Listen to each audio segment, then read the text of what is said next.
Selamat siang semuanya. Pada hari ini saya akan menjelaskan judul nasional dan internasional terkait metode pendidikan dan konsultasi gizi. Pada jurnal nasional itu kami membahas tentang pengaruh edukasi gizi dengan metode emosional demonstration terhadap pengetahuan ibu dalam pemberian makanan balita gizi kurang. Latar belakang suatu masalah, masa krisis pertumbuhan manusia terjadi pada masa anak di bawah umur 5 tahun, yang juga dikenal sebagai masa emas perkembangan otak dan fisik yang pesat. Status gizi pada masa ini dapat berdampak langsung pada pertumbuhan dan perkembangan kognitif dan psikomotorik. Di Indonesia, angka kejadian gizi kurang mencapai 17,7% yang disebabkan oleh kurangnya pengetahuan ibu tentang kesehatan balita serta kebiasaan memberi makanan yang tidak sehat dan tidak bervariasi. Pengetahuan, perilaku, dan sikap ibu juga mempengaruhi status gizi balita. Penyuluhan gizi dapat meningkatkan pengetahuan dan praktik pemberi makanan ibu.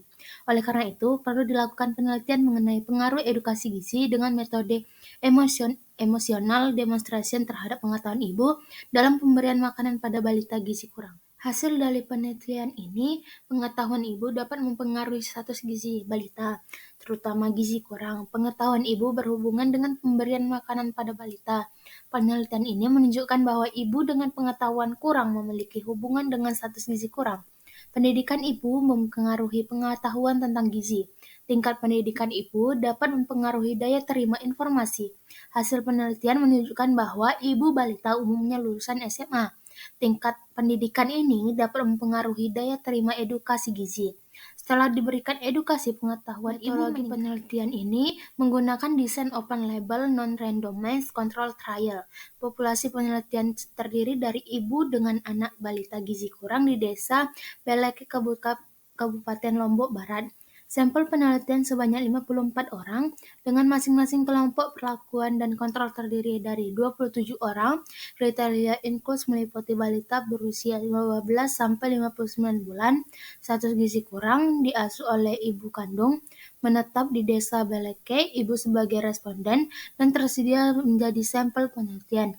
Kriteria eksklusi meliputi balita dengan status gizi buruk, normal, lebih, obesitas, dan penyakit. Kesimpulan dari jurnal nasional ini yaitu ada pengaruh edukasi gizi dengan metode emotional demonstration terhadap pengetahuan ibu dalam pemberian makanan balita. Selanjutnya, kami mereview jurnal internasional yang berjudul Design and Implementation of a Nutrition and Breastfeeding Education Program for Black Expecting Mother and Father.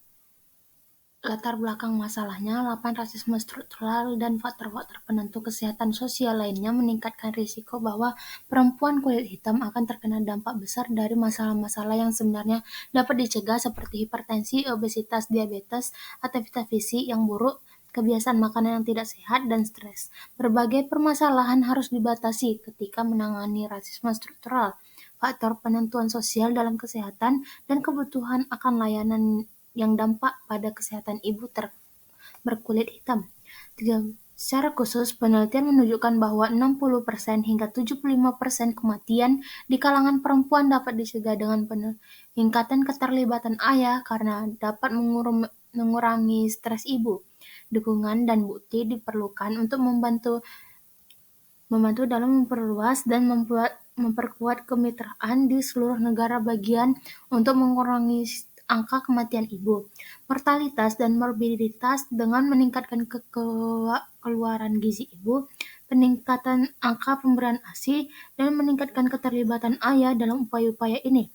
23 program ini memfasilitasi akses terhadap layanan kesehatan dan sosial bagi perempuan hamil, anak-anak, dan ayah yang berisiko tinggi di komunikasi berpenghasilan rendah yang beragam secara geografis, ras, etnis, bahasa, dengan tingkat kematian bayi yang sangat tinggi. Hasil dari penelitian ini, pembahasan penelitian berfokus pada aspek unik Project That's in Nutrition Education dibandingkan dengan program Healthy Start Standard di Georgia.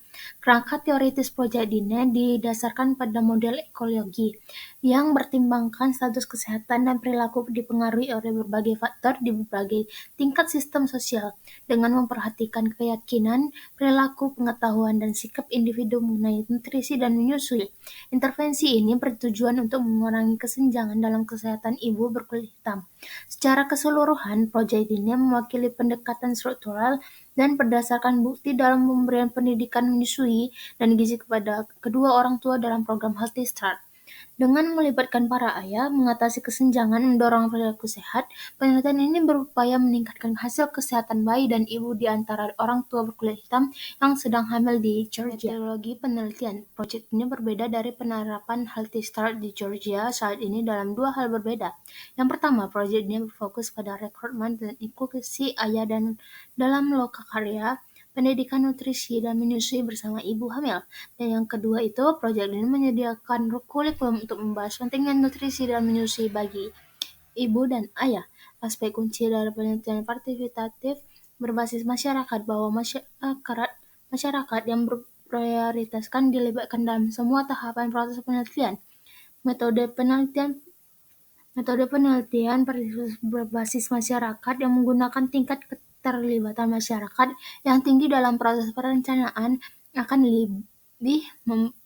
lebih mungkin menghasilkan manfaat, kepercayaan, dan kepuasan yang lebih besar pada masyarakat yang dilayani, yang ada gilirannya akan memperluas cakupan dan kepuasan masyarakat.